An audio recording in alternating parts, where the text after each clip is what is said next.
I think it's been completely demolished. I think the reason we're here is because B-2 pilots did an unbelievable job. The fake news, like CNN in particular, they're trying to say, well, I agree that it was destroyed, but maybe not that destroyed. You know what they're doing? They're really hurting great pilots that put their lives in the line. CNN is scum, and so is MSDNC. They're all, and frankly, the networks aren't much better. It's all fake news, but they should not have done that.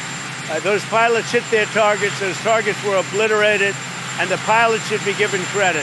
They're not after the pilots, they're after me. They want to try and demean. You don't believe that Iran can rebuild its nuclear program? From there? Absolutely not. That place is under rock. That place is demolished. The B-2 pilots did their job. They did it better than anybody could even imagine. They hit late in the evening. It was dark with no moon, and they hit that target with every one of those things, and that place is gone. But when I see CNN all night long, they're trying to say, well, maybe it wasn't really as demolished as we thought. It was demolished. You take a look at the pinpricks, and you see that place is gone. And I will say, I think CNN ought to apologize to the pilots of the B-2s. I think that MSDNC ought to apologize. Networks and these cable networks are real losers. You really are. You're real losers. Israel says that they violated the peace. You're gutless losers. I say that to CNN because I watch it. I have no choice. I got to watch that garbage. It's all garbage. It's all fake news. But I think CNN is a gutless group of people. And the people that run it, nobody even knows it's been sold so many times. But the people that run it ought to be ashamed. MSDNC, a guy named Brian Roberts, he heads it. He's a disgrace. He's a weak, pathetic disgrace. 15 years ago, you and I met. You were at that time a champion for people who had suffered injuries from vaccines. You were very adamant about it. You were the leading member of Congress on that issue.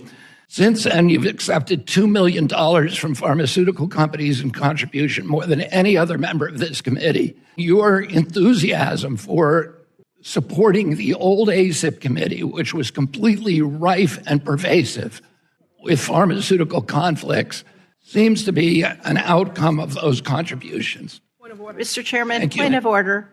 Point of order. The chair recognizes Point of order. The Dr. gentleman is impugning the reputation of a member of Congress. Mr.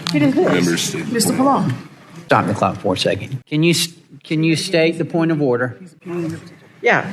He was impugning Mr. Pallone's Mr. Chairman, I didn't hear it. Did the Oh, gentleman? you weren't paying attention. That's why. Well, you know, it's hard to pay attention here when we're not getting any response. Okay. Center to Advance Reproductive Justice and Behavioral Health among Black, pregnant/postpartum women and birthing people.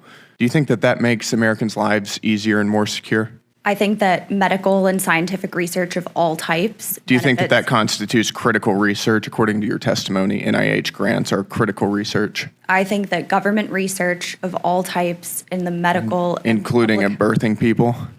I think bench research of all types plays a fundamental role. What is a birthing person? Sir, I am here to talk about the Doge impact. Well, I'm asking you about this families. grant and you're defending it. So I'm asking you, who is birthing people? I am not familiar with this grant. I take a position that all kinds of government research, medical, pharmaceutical, Is a birthing person a woman? Is that another biological, word for female? That is outside the scope of my expertise. Seems like erasure language to me. I've been told that that type of vernacular constitutes erasure language.